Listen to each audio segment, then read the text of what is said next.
Warren Woodman here from Smartest Data with quick definitions, helping you understand how to analyze stocks, the stock markets, the language, jargon, and all the ins and outs.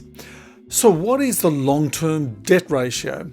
What is it used for? How to calculate the long-term debt ratio? So let's go to the video to find and explain what is the long-term debt ratio, and at the end of the video there'll be 3 quick bullet points to take away.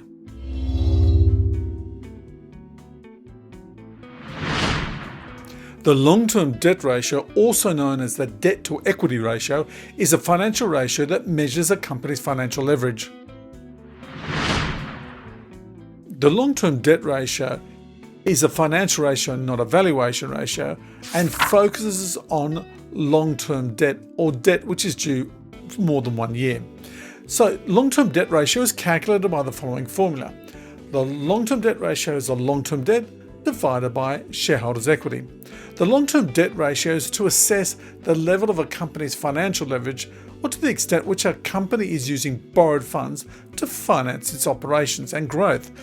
A higher long-term debt ratio indicates a high level of financial leverage, which can increase the company's risk of default if it is unable to generate sufficient cash flow to pay its debts.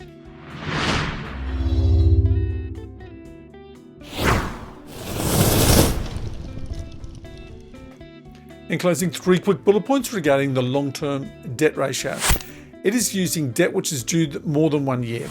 It is a leverage ratio to see how much external funding is being used to fund the company's balance sheet. This is important to assess the risk of default.